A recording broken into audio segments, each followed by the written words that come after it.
सुन्नत की बारगाह में मेरा एक सवाल है कि एक साईं भाई हज करके तशरीफ लाए और वो कुछ खजूरें लेकर आए, तो उनमें से एक खजूर खाने के लिए जब मैंने खोली तो उसमें से एक कीड़ा निकला। मैंने आपका एक मदनी गुलदस्ता देखा कि आपके कपड़ों मुबारक पर कुछ चूंटियां आ गई थी। अरे टेंशन नहीं लेने का, अपुन है ना।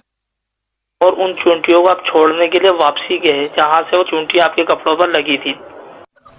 मुझे अपने घर जाना है। तो क्या इस कीड़े को भी मदीने वापसी छोड़ने जाना होगा? जब तक जाएंगे उस वक्त तक इनको पालेंगे कैसे?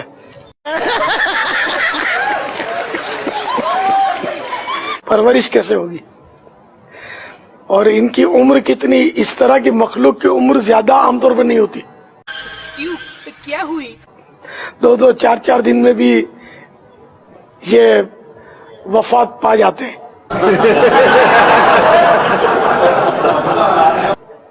अगर मैंने ऐसा किया भी है तो कोई ऐसा करना शरअन वाजिब तो नहीं होता ना। आहा, बहुत चंगा नाम है कि वो चींटी जहाँ से आई थी वहाँ छोड़ने जाए, वो दुश्वारी तो है ना इसमें। तो बात औकात ऐसा हो जाता है, मौका तो आप डाल देता हूँ। वो आपने इस बिना पे क्या था कि ये चूंटी जो अपने कबीले से जुदा ना हो, यानी अपने कबीले के साथ ही रहे। सुभान अल्लाह। हाँ, वो कबीले से जुदा ना हो। और ये कीड़ा जो है इनके कबीले का कोई ताल्लुक नहीं होता। मैं पागल हूँ ये तो इनकी कुल कायनात ये खजूर में पैदा हुआ, तो खजूर में ये मौज करे।